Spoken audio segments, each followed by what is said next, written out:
observe a moment of silence followed by the Pledge of Allegiance led by Ms. Horn.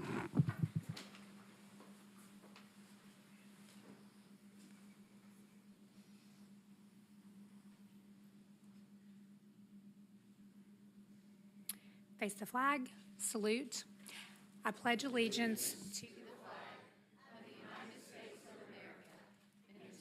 Observe a moment of silence followed by the Pledge of Allegiance led by Ms. Horn.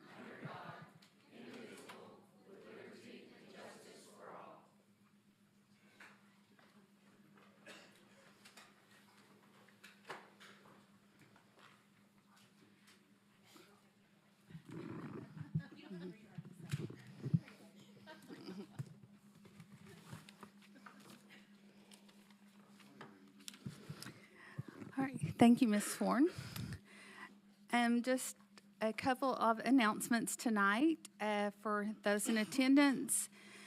We're glad you chose to attend tonight, but just a reminder that elevated noise does make it difficult for us to hear each other and for you to hear us, so we ask that any clapping, cheering, jeering, booing, all that good stuff, that you refrain from doing that. We certainly don't want to ask anyone to leave, but if there are distractions, we will have to do so. If you need to say something to the person sitting next to you, we ask that you step outside to do so. I know there are a lot of signs in here tonight. My only request with those is that you do not obstruct anyone else's view. If someone's sitting behind you, please don't obstruct their view by holding them up. Board members and staff, I ask that you speak clearly into your microphones when you are voting or speaking, so those in attendance as well as those at home can hear us. And before we move into the agenda, I do believe that Mr. McMillan is here in parking. Is that correct, Dr. Reisler? Okay. All right, so he will be joining us shortly. I just want to speak a little bit about why we're having this special call meeting. I think there's been some confusion about that and in the community. And board members, as you know, we all received an email from Mr. Dupler telling us that it was the law department's recommendation that we do this.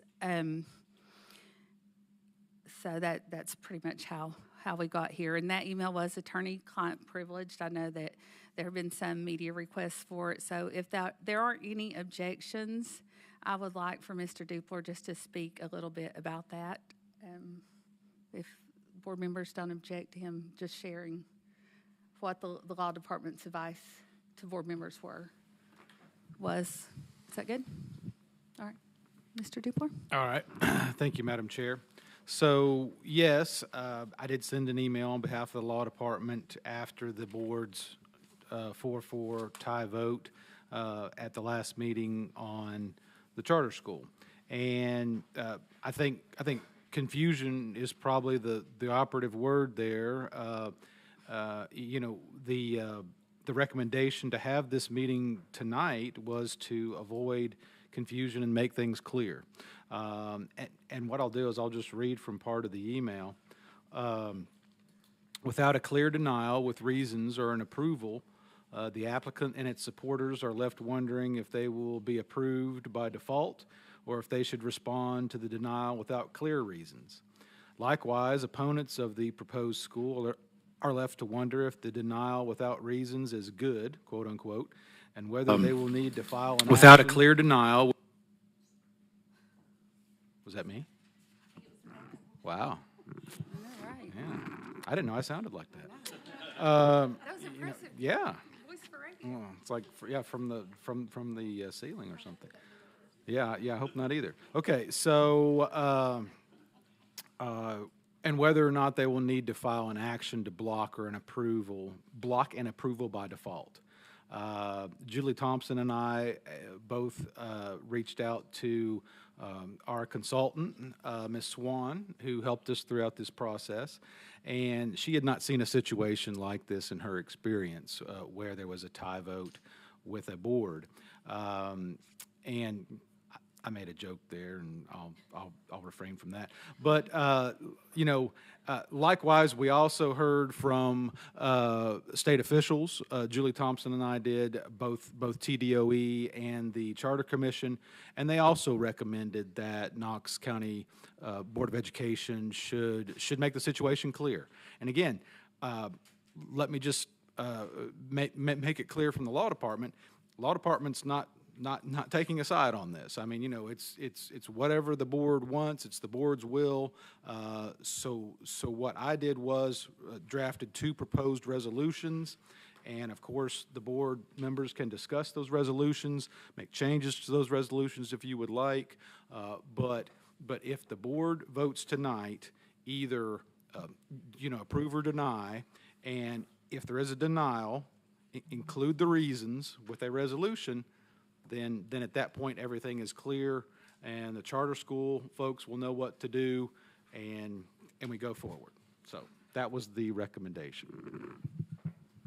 All right. Thank you, Mr. Duplor. So do we have a motion to approve the agenda? So a motion by Ms. Horn, a second by Mr. Triplett. All in favor, say aye. Point of inquiry, please. Yeah. Will there be a direction of how we're going to do this? Well, we will make a motion to approve the agenda. I do have a note here that Ms. Horn, since she was not here at the last meeting, would like to speak a little bit about that. And then we'll just entertain motions of, which direction the board wants to go. I mean, you can make a motion to approve, but we have to approve the agenda first, which is where we're at right now. So until we do that, we can't really even discuss that. So we have a motion by Ms. Horn to approve the agenda and a second by Mr. Triplett. I'd like to request a roll call vote on approving the agenda. Ms. Coatney? Dr. Butler? Yes. Ms. Owen? No. Mr. Watson? Yes. Ms. Bike? Pass. Ms. Horn? Yes. Ms. Henderson? Yes. Mr. Triplett? Yes. Mr. McMillan? Yes. Ms. Christie? Yes. Ms. Bike, would you like to change your pass vote? That's 7 yes, 1 no vote, and 1 pass. Okay, so the motion carries. So we have approved the agenda. I am going to allow Ms. Horn to speak since she was not here and has not really had the opportunity to speak yet at our last meeting, and she had requested to do so. So, Ms. Horn? Point of order, please. Yes.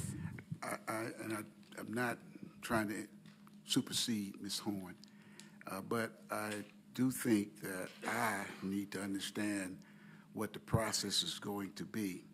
And my concern is that I want to make sure that everyone, and if I'm going to be honest, especially me, get a point to share my position. So I just want to make sure that that I understand that we have that would be part of the process. Right. Well, so in my role as chair, I will do this meeting as I would any other. Someone makes a motion and we would ask for discussion. It would be just like any other meeting as far as that goes.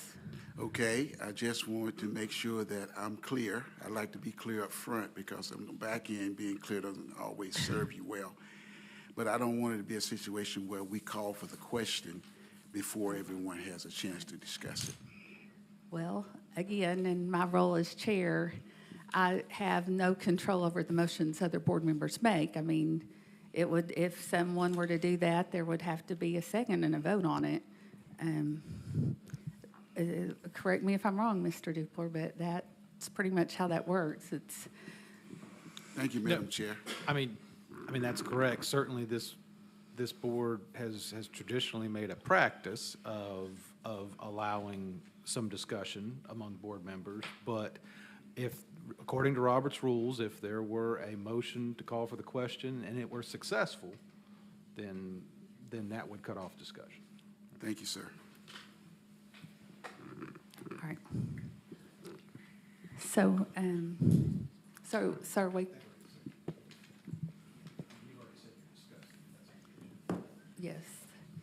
Yes, that's on the agenda. Okay, so are we good, Reverend Butler, Yes, on I'm that? good. I'm Okay. just waiting for Okay, Ms. all Horn, right, so Ms. I'm Horn. next in line. Okay, thank you. And I was just going to make a statement first. I wasn't planning on making a motion first. I can do that if that the board, if that would be better, which it may be.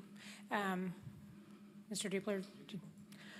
That's my problem right there, is that you've given her the opportunity to make I the was not motion. planning to make a motion. Okay. That's not in my comments, so I'll just go ahead and make my comments. How about that? I have a point of order. Mr. Dupler, could you speak to the appropriateness of having a predetermined order for speaking? If I may, I had said to Ms. Coatney that I would like to speak to it because I wasn't here at the last meeting and I didn't have the opportunity to speak. That's simply it. I yield. So, okay, if I may. All right, thank you. I think the only board meetings that I've missed over the past 6 years were 3 weeks ago when this application was before this board. So timing was not the best, but I can assure you that I've watched every minute of the 9+ hours of meetings that took place, and I've spoken with several staff members and several community members, so I'm up to speed on the issue. I've gotten lots of emails, and so I appreciate all that input. I wholeheartedly believe in the right of parents to determine where their children go to school. As Mr. Triplett stated in one of the meetings, parents will decide whether this school is needed and utilized. I don't think we can presume to know what's best for every student or every single family. Parents know what's best for their children and are the decision makers for their children, and we can certainly trust parents to make those decisions. I've heard from parents who are in favor of this school, and I received an email that Ms. Bike had asked Ms. Coatney to forward to the board with a parent who was expressing just that, and I thought that her points were very well explained. So anyway, I realize that many in the community are concerned about this taking resources from existing schools. And a new school could do that, certainly, and likely will in the future impact probably every one of our high schools and our middle schools. And it's important to remember that we have students at every one of our schools who have transferred into those schools. So I have no doubt that it will affect probably every high school and middle school in the district when it's said and done. And it's also important that I note that many of the people that I represent are very much in favor of charter schools and parents having more choice. Our state government has in place a mechanism for charter schools to exist, and this entity has a proven concept in Chattanooga. So I see no reason why the state would not approve this application. I'm thankful the applicants have a desire to work closely with KCS, and if this application is approved, I think we should all want very much for the children who attend the school to succeed. They are our fellow citizens and the leaders of our community. I have loved our public school experience, and it served my kids and our family very well. And my hope is that Knox County Schools will be the school of choice for parents and students. I think it's incumbent upon our school district and this board and the superintendent to be sure that we are poised to be the best choice for students in every single zip code in our county. And I commend Dr. Reiswick for the work currently being done to put together a comprehensive strategy for the Region 5 schools and the 4 focus areas. And a final point is this. Our board appointed a charter review committee to review the application. They spent hours doing this, and I feel like they objectively reviewed and recommended this application based on the information they had, and that's another reason that I'm planning to vote for this application. This issue has been thoroughly discussed in the past 2 meetings. I hope that we don't feel like all of that has to be recapped. As I said, I've watched all of those meetings. I know Reverend Butler has already expressed that he'd like to make a comment, so I think he certainly should. But I would hope that we don't, that you don't feel the need to recap every single point, because I have watched all those meetings, and I appreciate the opportunity to speak. Thank you. Reverend Butler? Thank you, Madam Chair. I move that the board deny the public charter school application filed by Knoxville Preparatory School, Okay. Prep Public Reverend Schools. Butler, Ms. Coatney's telling me she needs to read the item into record, and then we'll go right back to you, and you can make Thank that you. motion. Item 4, consideration of resolutions to approve or deny the Knoxville Preparatory School Public Schools Charter School application. Okay. Reverend Butler?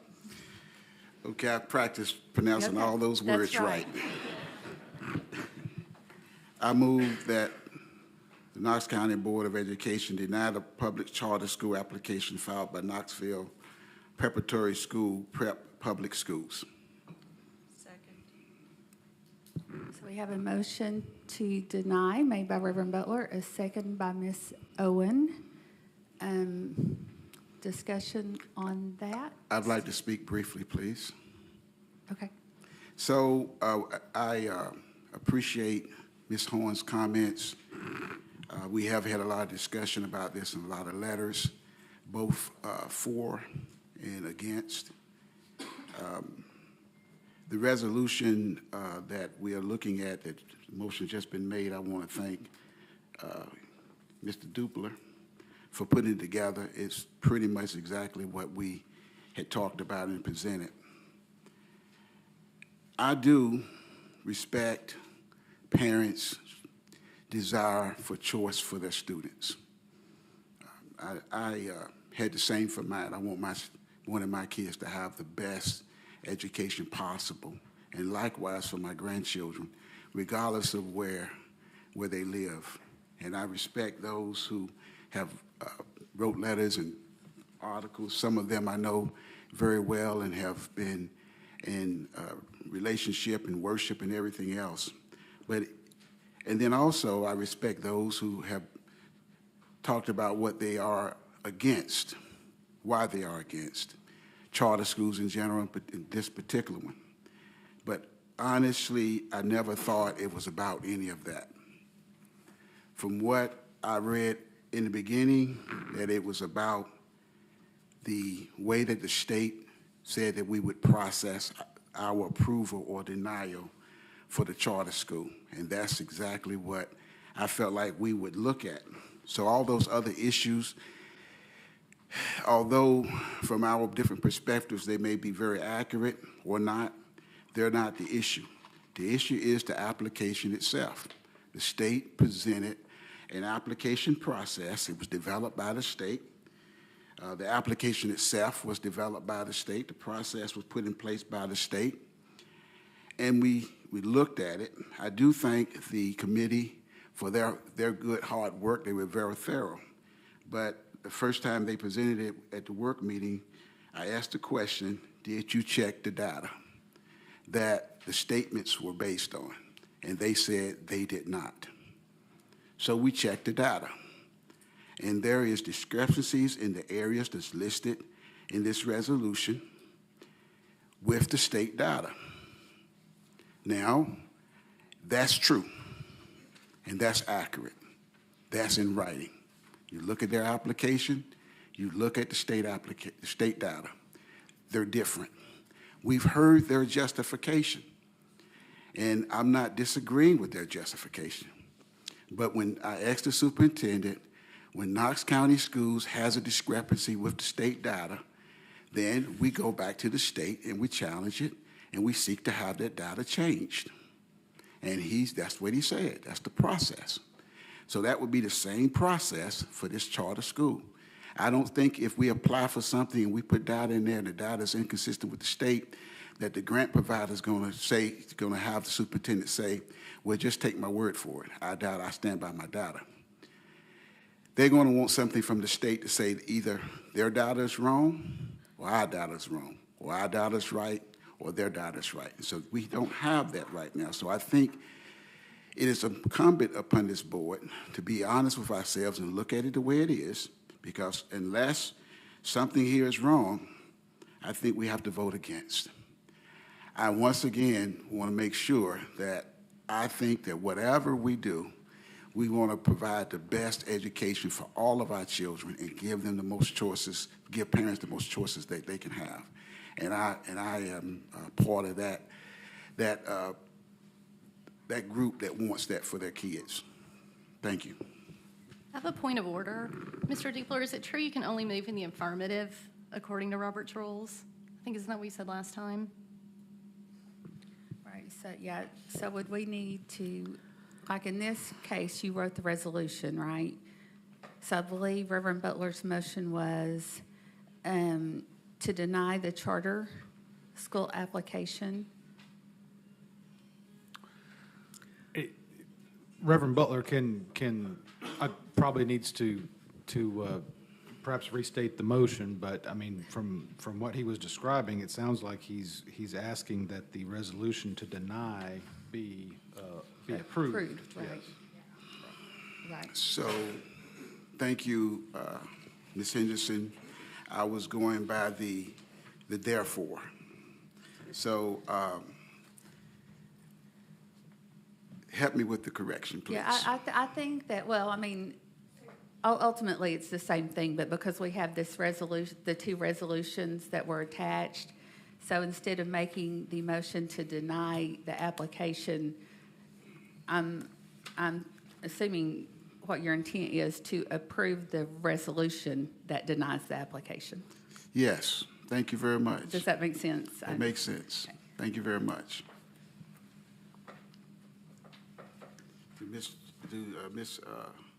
Jennifer needs to. Second, sure, I accept that. Okay, all right. And Ms. Owen, I believe you are next. I'm going to go ahead and defer to someone else. Mr. Watson. Thank you, Madam Chair. I don't know who that Robert guy was, but he's made things really difficult. I do appreciate the structure, but I know sometimes it can be limiting as we try to navigate that and figure out how what the implications are for the decisions that we make. So thank you for always being willing to help clarify. I'm just going to make a brief statement, and it's not.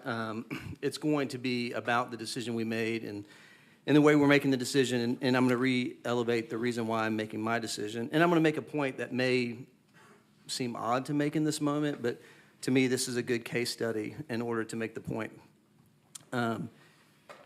Any major decision that we've made as a board over the last 9 months has split the vote the exact same way. And I would assume that tonight this vote is going to split the exact same way again. I really wanted to vote for this application. I do not have a policy issue with charter schools. I understand the reasons why some people do, and I appreciate that.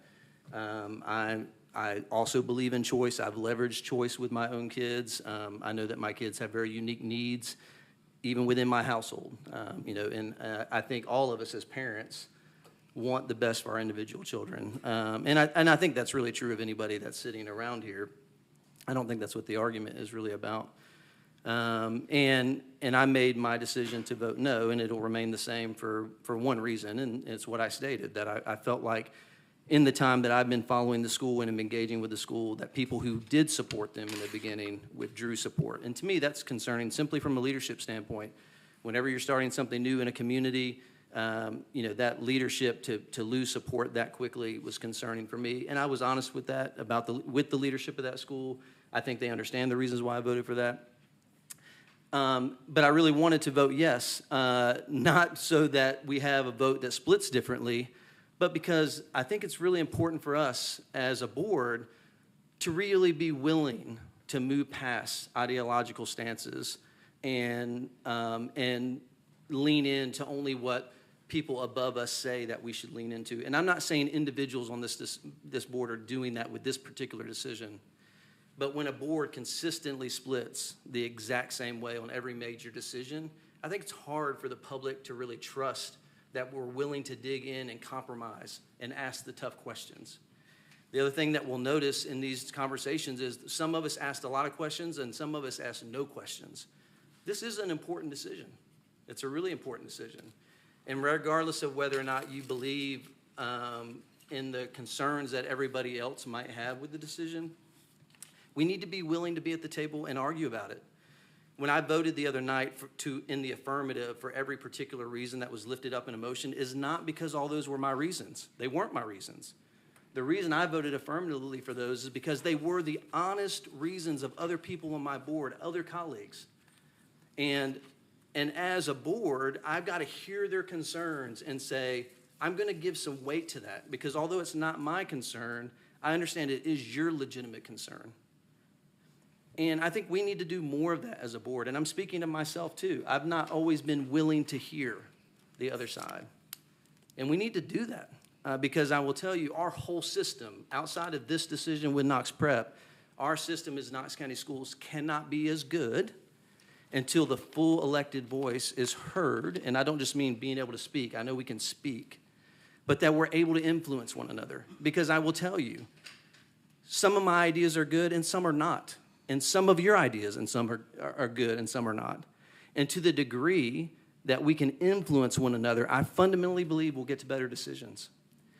And I will tell you, for the next at least 12 plus months that I'm on this board, and if I decide to continue and successful at that, if it keeps splitting the same way, golly, it's going to be so disappointing. It's going to be so disappointing to feel like, and it's not about power. It's not about getting a yes. It's about really believing that the process is working and that we're able to have tough conversations and we're able to compromise and we're able to change each other's minds. We should be able to change each other's minds. That's not a bad thing. So that's where I'll leave it. Ms. Owen? Thank you, Madam Chair, and I appreciate you letting me take a minute. I partially wish that I had gone before them so that they could clean up behind me because I'm not going to probably be as diplomatic as I would like. When we sign a 10-year contract with an outside entity with no real deep and honest oversight, I don't really feel that that is giving our students and our parents choice. And when we do that in a meeting where they have no opportunity to speak with us, they also don't have a voice. And that's what I want to talk about a little bit. This board generally has a longstanding practice of intentionality that we give to listening to board members who represent impacted districts. Even down to our agenda items. If it's an agenda item that is something for our district, we make sure the person in that district is the one to make the motion. I remember very clearly being slapped by Ms. Deathridge in my first meeting because I had not made a motion. She snapped me right up. So, not slapped, she just knocked me a little bit. But those are ways of showing respect to each other's districts and respect to the fact that we are communicating with our communities and that we understand the needs of our communities.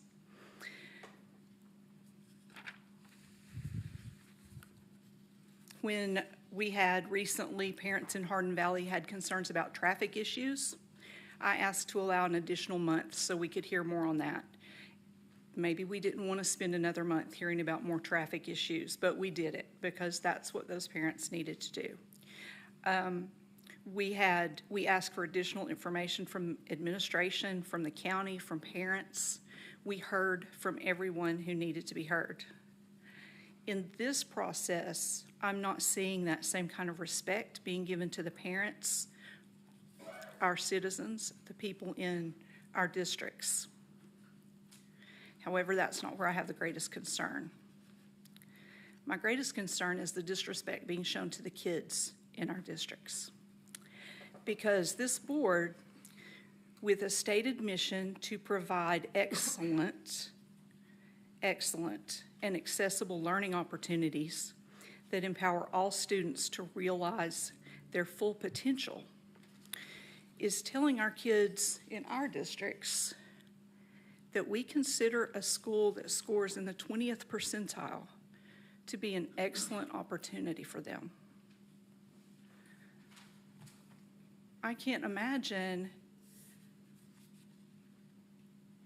telling kids that this is what we consider to be the best we can give them. This isn't an excellent opportunity. And it's certainly not an excellent, accessible opportunity when we're cutting out half our kids automatically before the doors even open. We've asked them questions about how they will treat certain students when they apply, and the answer has been, basically, we'll decide that when the time comes. I can't make a responsible decision based on someone telling me we're going to decide that later down the road. That's something that we should be aware of on the front end. And the idea that we have talked about Title IX issues for months and months and months, and now that it suddenly doesn't matter, I don't understand the place where that's coming from. That's all I have to say. All right, Ms. Henderson. Thank you, Madam Chair. I just want to clarify that this vote, Mr. Dupler, because it's to deny the application, so if you vote yes, you're voting to deny the charter school, correct? That's correct. This one is a little backwards, I feel like, than it normally is. Well, yes, and that's correct, but that's the feature of the state law, because this board has to either approve or deny the application. So a yes vote would be for the resolution to deny at this point. Okay, thank Yes. you. I'd like to call the question. We've discussed this for over 9 hours, and I think it's time to vote. So we have a motion to call the question by Ms. Henderson, a second by Mr. Triplett. Ms. Coatney, you want to do a roll call on calling the question?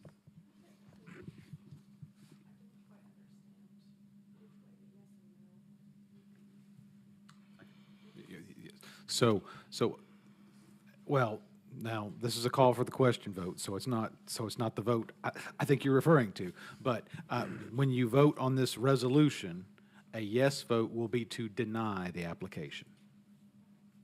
Yeah. On the motion made by Ms. Henderson and seconded by Mr. Triplett to call for the question, Dr. Butler? Yes. Ms. Owen? Yes. Mr. Watson? Yes. Ms. Bike? Yes. Ms. Horn? Yes. Ms. Henderson? Yes. Mr. Triplett? Yes. Mr. McMillan? Yes. Ms. Christie? Yes. That's 9 yes votes. All right, so that carries. So we are back to our vote on our original motion made by Reverend Butler and seconded by Ms. Owen, which is to approve the resolution denying the charter application. Is that correct? I think if we say adopt the resolution, that might Okay. be easier To adopt the resolution, or Ms. Covey. Dr. Butler?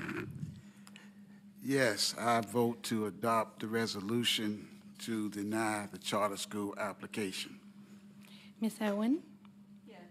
Mr. Watson? Yes. Ms. Bike? Yes. Ms. Horn? No. Ms. Henderson? No. Mr. Triplett? No. Mr. McMillan? No. Ms. Christie? No. That's 4 yes votes and 5 no votes. So that fails. Mr. Triplett? I'd like to make a motion to approve the resolution to approve the charter application. Or to adopt, might be Yes. better. Very good. So, Mr. Triplett, your motion is to adopt the resolution that approves the charter. And Mr. McMillan, you have seconded, correct? So, discussion on that. Reverend Butler? Well, if there's no discussion, we will. And it looks like there's, okay. All right, Ms. Coatney? Dr. Butler? No. Ms. Owen? No. Mr. Watson? No. Ms. Bike? No. Ms. Horn? Yes. Ms. Henderson? Yes. Mr. Triplett? Yes. Mr. McMillan? Yes. Ms. Christie? Yes. That's 5 yes votes and 4 no votes. Okay, so motion carries. All right, so that concludes the business of this agenda. So we will adjourn, and I guess board members take maybe 10 or 15 minutes, and then we'll come back for our budget meeting.